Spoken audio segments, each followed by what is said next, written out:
The United States has had long-standing relations and influence on the Middle East, despite the physical separation between the two regions. Throughout the 20th century, strategic interests, including a long-standing competition with the Soviet Union, provoked a variety of U.S. interventions, ranging from diplomatic proposals to full-blown wars. American economic interests, particularly in assuring access to oil, have also long motivated presidents and lawmakers to intervene in the region. In addition, strong cultural ties bind American Jews, Arab Americans, Iranian Americans, and Turkish Americans, among others, to the area. Obama has tried to delineate a policy of both military and diplomatic restraint. His strategy was born out of the Bush-era wars in Afghanistan and Iraq, interventions that Obama felt inflamed conflicts and made them worse. Obama has detailed his intervention strategy as one with the U.S.'s core interests at heart, or as he describes it, quote, "When our people are threatened, when our livelihoods are at stake, when the security of our allies is in danger," end quote. In addition, Obama has said that when crises arise that stir our conscience but do not directly threaten us, then the threshold for military action must be higher. In such circumstances, we should not go it alone. Instead, we must mobilize allies and partners to take collective action.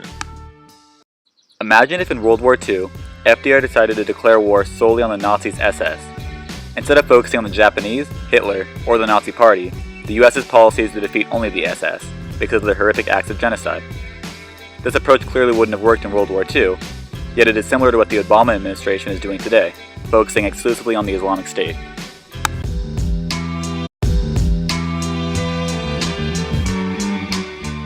The United States' foreign policy stance on the Middle East and the Islamic State fails to address long-term solutions in the prevalent power vacuums, and instead focuses only on short-term solutions.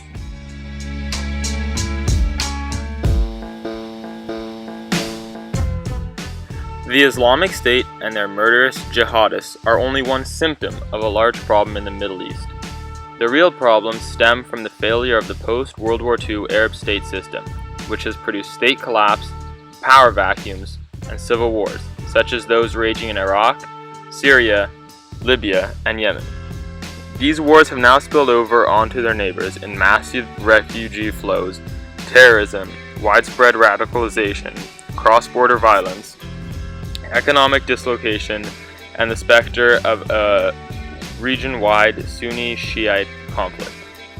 This destabilizing spillover now threatens Europe's and America's national interests, and the main threat is the region's civil wars.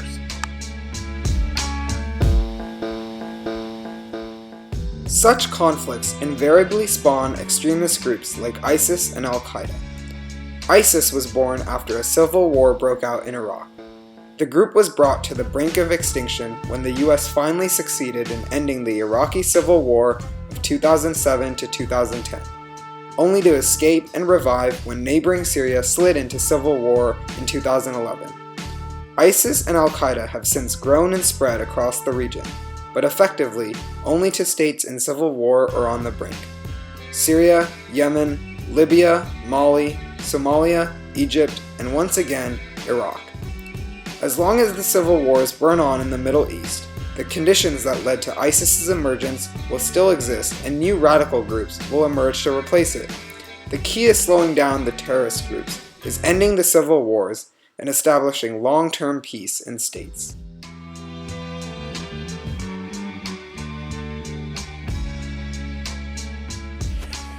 We are at a pivotal time in our foreign affairs with the Middle East. In the coming months, there will be a changing of the guard, and with a new president, there will undoubtedly be policy change regarding the Middle East, as it is a very contentious subject that has struck fear into many people. On one hand, we could end up with a Trump presidency whose foreign policy revolves around security at all costs, moral and physical. He wants to keep refugees out, kill the radicals, and just obliterate the Middle East for our security. On the other hand, we could end up with a Clinton or Sanders presidency whose policy revolves around what is morally right and what will solve the issues long term. Both talk about understanding that the Middle East is not just full of terrorists, rather the Middle East is a people at war with each other. If we follow the Democratic candidate's stance, we could potentially have a long-term solution to the issue, while if we follow the Republican stance, many believe it would create a short-term solution that would catalyze the creation of another terrorist group similar to Al-Qaeda or